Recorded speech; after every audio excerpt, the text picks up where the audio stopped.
Welcome back to my channel நண்பா. நம்ம இன்னைக்கு the first son in law when god of all டைம்ன்ற புது அனிமோட ஃபர்ஸ்ட் எபிசோட பற்றி பார்க்க போகிறோம்.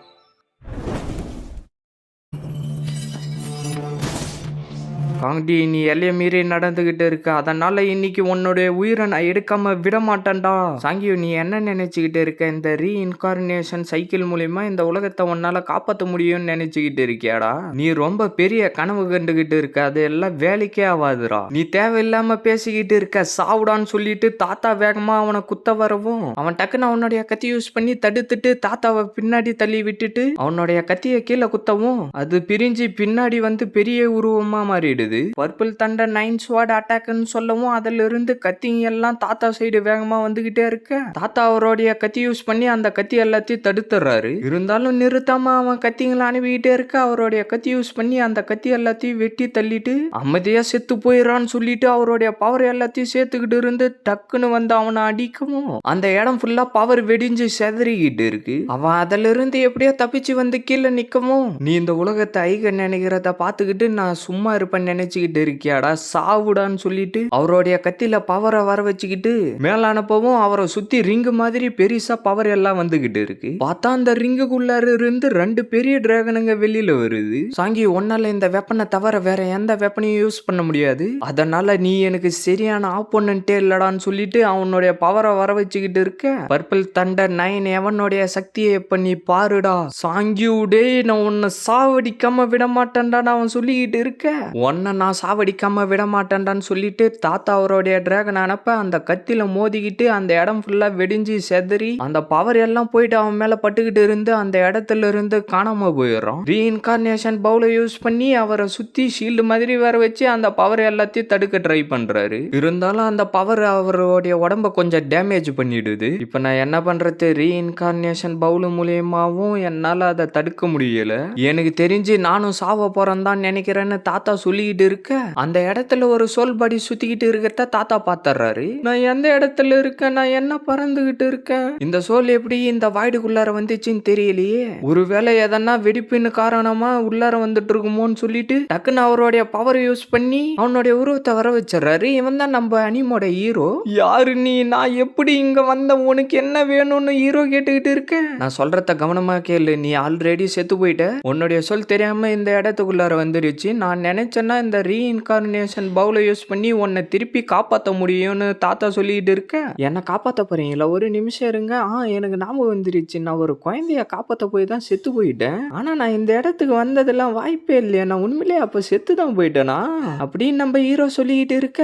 உனக்கு சொல்லி புரிய வைக்கிற அளவுக்குலாம் எனக்கு டைம் இல்லடான்னு சொல்லிட்டு தாத்தா 2 ஸ்க்ரோலை வர வச்சு வேகமா அதுல இருக்கிற பவர் எல்லாத்தையும் ஹீரோவுடைய கண்ணுக்கு முன்னாடி காட்டிட்டு அவனுடைய உடம்புக்குள்ளார அனுப்பி விட்டுறாரு. இதுதான் சோர்ட் ஆஃப் சைலன்ஸ் டெக்னிக். இது உனக்கு சோட யூஸ் பண்ற எல்லா டெக்னிக்கும் கொடுக்குன்னு சொல்லிட்டு அந்த ஸ்க்ரோலையும் ஹீரோவுடைய உடம்புக்குள்ளார அனுப்பிடுறாரு. ஹீரோ மண்ணு வலி தாங்க முடியாம கத்திக்கிட்டு இருந்துட்டு, இது ரொம்ப நல்லாவே இருக்கு. வயசானவரே, என்கிட்ட எந்த ஒரு காசு இல்ல உங்களுக்கு கொடுக்கறதுக்கு. நீங்களாவே தான் வந்து எனக்கு சொல்லி கொடுக்க நினைச்சீங்க, அதனால நான் உங்களுக்கு காசு எல்லாம் கொடுக்க மாட்டேன். என்ன நடக்குது? உங்களுடைய உடம்பு என்ன கொஞ்சம் கொஞ்சமா மறைஞ்சு போயிட்டு இருக்கு, என்ன நடக்குதுன்னு ஹீரோ கேட்க, என்னுடைய சொல் பயங்கரமா டேமேஜ் ஆயிருச்சு, அதனால என்னால ரீஇன்கார்னேஷனை யூஸ் பண்ண முடியாது. இப்ப என்னுடைய உடம்பு மறைஞ்சு போயிடும், அதனால நான் இதை உனக்கு கொடுக்குறேன்னு சொல்லிட்டு அந்த பவுல்ல இருந்து டிராகனை வெளியில வர வச்சு ஹீரோவுடைய உடம்புக்குள்ளார அனுப்பிடுறாரு. கூடவே அந்த பவுலையும் சேர்த்து ஹீரோவுடைய உடம்புக்குள்ளார அனுப்பி விட்டுட்டு, ஞாபகத்துல வச்சுக்கோ, இந்த ரீஇன்கார்னேஷன் பவுலை யூஸ் பண்ணி நீ உன்னுடைய கல்டிவேஷன் சக்தியை அதிகரிக்க முடியும். உன்னால பிராக்டிஸ் பண்றது மூலியமா சீக்கிரமா எல்லாத்தையும் கத்துக்க முடியும். இந்த ரீஇன்கார்னேஷன் பவுல் வந்து அப்படியே தாத்தா சொல்லிட்டு இருக்க சீனை கட் பண்ணா வேற ஒரு இடத்த காட்டுறானுங்க. ஹீரோ எழுந்துட்டு, என்னுடைய தலை பயங்கரமா வலிக்குது, நான் எங்க இருக்கேன்னு தெரியலேன்னு கத்திக்கிட்டு இருந்துட்டு, ஒரு நிமிஷம் இரு, இது என்ன இடம் தெரியலையே, நான் இப்ப எங்க இருக்கேன்னு தெரியலையேன்னு ஹீரோ சொல்லிக்கிட்டு இருக்க லிங்க் விங்கு உக்காந்துக்கிட்டு ஹீரோவை பார்த்து சிரிச்சுக்கிட்டு இருந்துட்டு, என்னை யூஸ் பண்ண போறியா இல்லையா, ஆனா உனக்கு பேட் லக்கு தான் வந்து சேரும் அவ சொல்லிக்கிட்டு இருக்க.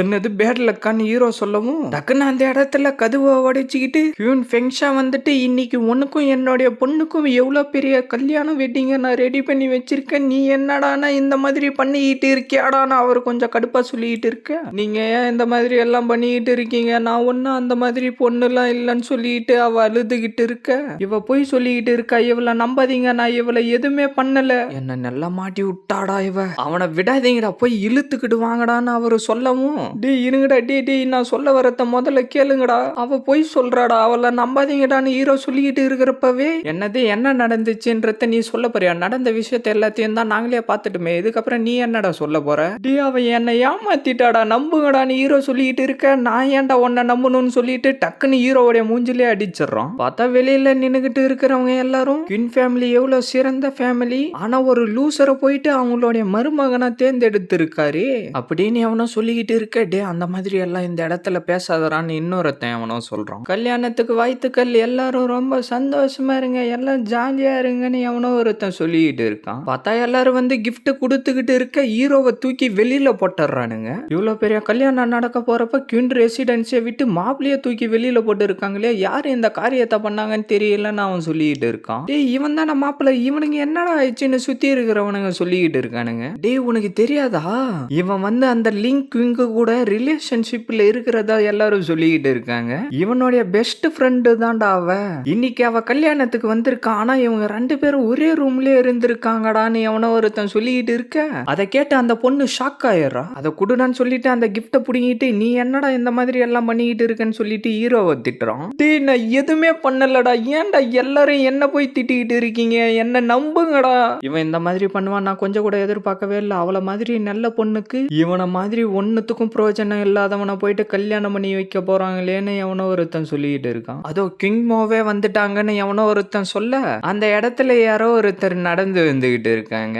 என்னுடைய ஒய்ஃப் வரான்னு சொல்லிட்டு ஹீரோ பாத்துக்கிட்டு இருக்க, பார்த்தா அது ஒரு வயசான கேள்வியாட்டம் இருக்கு. ஏமா பேய் என்ன காப்பாத்துங்க, நான் இந்த கல்யாணத்துக்கு ஒத்துக்க மாட்டேன், இவன் மூஞ்சி நல்லாவே இல்ல. டேய் சீக்கிரமா போயிட்டு உங்களால முடிஞ்ச வரைக்கும் வேற ஒரு மாப்பிள்ளைய தேடி கண்டுபிடிங்கடா, நான் இந்த கல்யாணத்துக்கு ஒத்துக்கவே மாட்டேன், இவ சுத்தமா நல்லாவே இல்லை, இவ என்னுடைய ஒய்ஃப் ஆகிறதுக்கு தகுதியே இல்லை, எனக்கு இந்த கல்யாணத்துல விருப்பம் இல்லடா, நீ என்கிட்ட வரவே வராதன்னு ஹீரோ சொல்லிட்டு இருக்கான். அமைதியா இருடா, இன்னும் பொண்ணு வரவே இல்லைன்னு சைட்ல இருக்கிறவனுங்க சொல்ல, சைட்ல நின்னுகிட்டு இருந்த பொண்ணு எல்லாம் நகர்ந்து போவும், ஹீரோயின் சீனா அந்த இடத்துல நடந்து வந்துகிட்டு இருக்கா. ஹீரோ அதை பார்த்துட்டு வாய பொழந்துக்கிறான். ஹீரோயின் அந்த இடத்துல நடந்து வந்துகிட்டு இருக்க, சுத்தி இருக்கிறவனுங்க எல்லாரும் வாய பொழந்துகிட்டு ஹீரோயினையே பார்த்துக்கிட்டு இருக்கானுங்க. இவ ரொம்ப அழகா இருக்கா இல்லையா, நகர்றா, இவ ரொம்ப ரொம்ப அழகா இருக்கா, இவ தான் என்னுடைய ஒய்ஃப், ஆமா இவ தான் என்னுடைய ஒய்ஃப்னு ஹீரோ சொல்லிக்கிட்டு இருக்க. அவன் நடந்து வரது எல்லாத்தையும் பார்க்க ஹீரோவுடைய கண்ணுக்கு ஏதோ ஒரு தேவதை நடந்து வர மாதிரி தெரியுது. அவன் முகத்தை மூடி வச்சுக்கிட்டு இருந்த துணியை எடுத்துட்டு அவளுடைய ஃபேஸ காட்டுறா. நம்ம ஹீரோ அதை பார்த்துட்டு வாய பொழந்துக்கிறாங்க. இதோட இந்த எபிசோட் முடியுது ஃப்ரெண்ட்ஸ். மறக்காம வீடியோக்கு லைக் போட்டுட்டு சேனலை சப்ஸ்கிரைப் பண்ணிட்டு பெல் பட்டன் ஆள் கொடுத்துருங்க. அப்பதான் நான் போடுற வீடியோ எல்லாம் டக்குன்னு உங்களுக்கு நோட்டிஃபிகேஷன்ல வரும். மறக்காம இந்த மாதிரி அனுப்பி பார்க்குற ஃப்ரெண்ட்ஸுக்கும் வீடியோவை ஷேர் பண்றேங்க. நான் உங்களை அடுத்த எபிசோட்ல மீட் பண்றேன். See you guys.